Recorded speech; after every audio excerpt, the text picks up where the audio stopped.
میں تو امتی ہوں اے شاہ امم۔ اور یہ لکھا ہے کہ انبیاء علیہ السلام کی دو ذمہ داریاں ہوتی تھی. ایک ذمہ داری اللہ کی ذات کے ساتھ تعلق، ایک ذمہ داری اللہ کی مخلوق کے ساتھ تعلق. دو ذمہ داریاں ہوتی تھی، اور ان دونوں کاموں کو انبیاء علیہ السلام ایسا برابر نبھاتے تھے. جس طرف بھی طبیعت کا میلان زیادہ ہوگا نقصان ہوگا. اس امت کی ذمہ داری یہ نہیں ہے کہ یہ امت تبلیغ سے دین سیکھ کر کونے سنبھال لے. بالکل نہیں، خدا کی قسم یہ اس امت کی ذمہ داری نہیں ہے.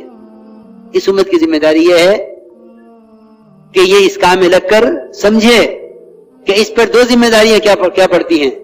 ایک اللہ کی ذات کے ساتھ تعلق، اس کے اوامر کو پورا کرنے کے ساتھ، اور ایک اللہ کے مخلوق سے تعلق، اللہ کے دین کے احکامات کو مجھ تک پہنچاتے رہنے کے ساتھ. چنانچہ علماء نے لکھا ہے کہ جب اللہ رب العزت نے موسیٰ علیہ السلام سے وعدہ لیا اور 40 راتیں اپنی جناب میں، اپنے حضور میں عبادت میں گزارنے کے لیے فرمایا اور قوم کو پیچھے چھوڑ گئے، تو موسیٰ علیہ السلام اللہ تعالیٰ سے ملنے کے شوق میں قوم کو پیچھے چھوڑ گئے. دیکھو بھائی میری بات بہت دھیان سے سنیو. اگر اس کام کو کر کے یہ خیال ہوا کہ یہاں تک آنے کے لیے تبلیغ کا کام میں لگے تھے، اور الحمدللہ دین کی سمجھ حاصل ہو گئی ہے، زندگی بدل گئی ہے، سنت شریعت کے مطابق لباس، چہرہ، کاروبار سب ہو گیا ہے، اور اس سے مقصود ہی کیا تھا؟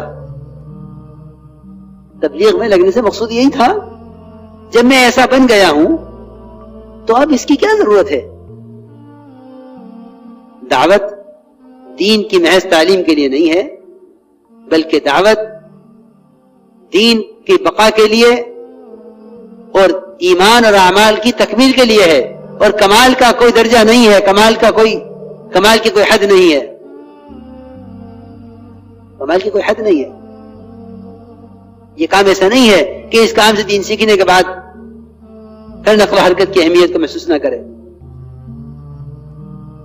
بلکہ یہ ایک موت تک کی ضرورت ہے. تو میں عرض کر رہا تھا کہ موسیٰ علیہ السلام اللہ کے حضور میں چلے اور قوم کو پیچھے چھوڑ گئے. اللہ نے پوچھا قوم کا کیا ہوا؟ عرض کیا ہم اولئک علی اثری، کہ وہ تو پیچھے رہ گئے ہیں، میں آپ کو خوش کرنے کے لیے جلدی آگے آ گیا ہوں. اللہ نے فرمایا فَإِنَّا قَدْ فَتَنَّا قَوْمَكَ مِن بَعْدِكَ وَأَضَلَّهُمُ السَّامِرِي. یہاں علماء نے لکھا ہے کہ یہاں فا جو ہے یہ فا سببیہ ہے جو گمراہی کا سبب بیان کر رہی ہے کہ موسیٰ تمہارے قوم کو چھوڑ کر یہاں آ جانا اپنی قوم کے بغیر، یہ سبب ہوا ہے تمہاری قوم کی گمراہی کا کہ ادھر سامری فاسق نے بچڑا بنا کر تمہاری قوم کو گمراہ کر دیا ہے، اور یہ کہا ہے کہ کرو اس کی عبادت، یہ ہے تمہارا معبود. موسیٰ علیہ السلام پلٹے قوم کی طرف. کتابیں جو اللہ سے ملی تھی، صحف ان کے ہاتھ میں تھی. یہ حال دیکھا قوم کا تو کتابیں ایک طرف ڈالی اور غصے میں لوٹے واپس. یہ کیا کیا؟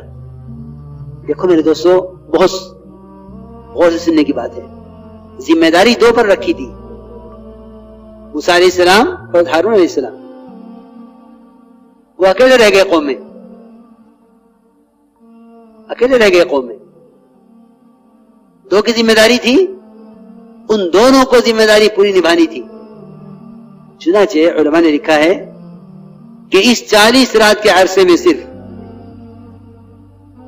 40 رات کے عرصے میں 6 لاکھ وہ بنی اسرائیل جو ہدایت پر تھے، ان میں سے 5,88,000 گمراہ ہوئے. کتنے گمراہ ہوئے؟ 5,88,000. کتنے رات میں؟ صرف 40 رات میں. صرف 12,000 رہ گئے ہدایت پر 6 لاکھ میں سے. اور ان 5,88,000 نے یہ کہا کہ ہم بچڑے کی عبادت پر جمے رہیں گے جب تک موسیٰ واپس نہیں آئیں گے. ان کو گمراہ کیا سامری نے بچڑا بنا کر. یہاں سے علماء نے تفسیر کی ہے باقاعدہ اس کی.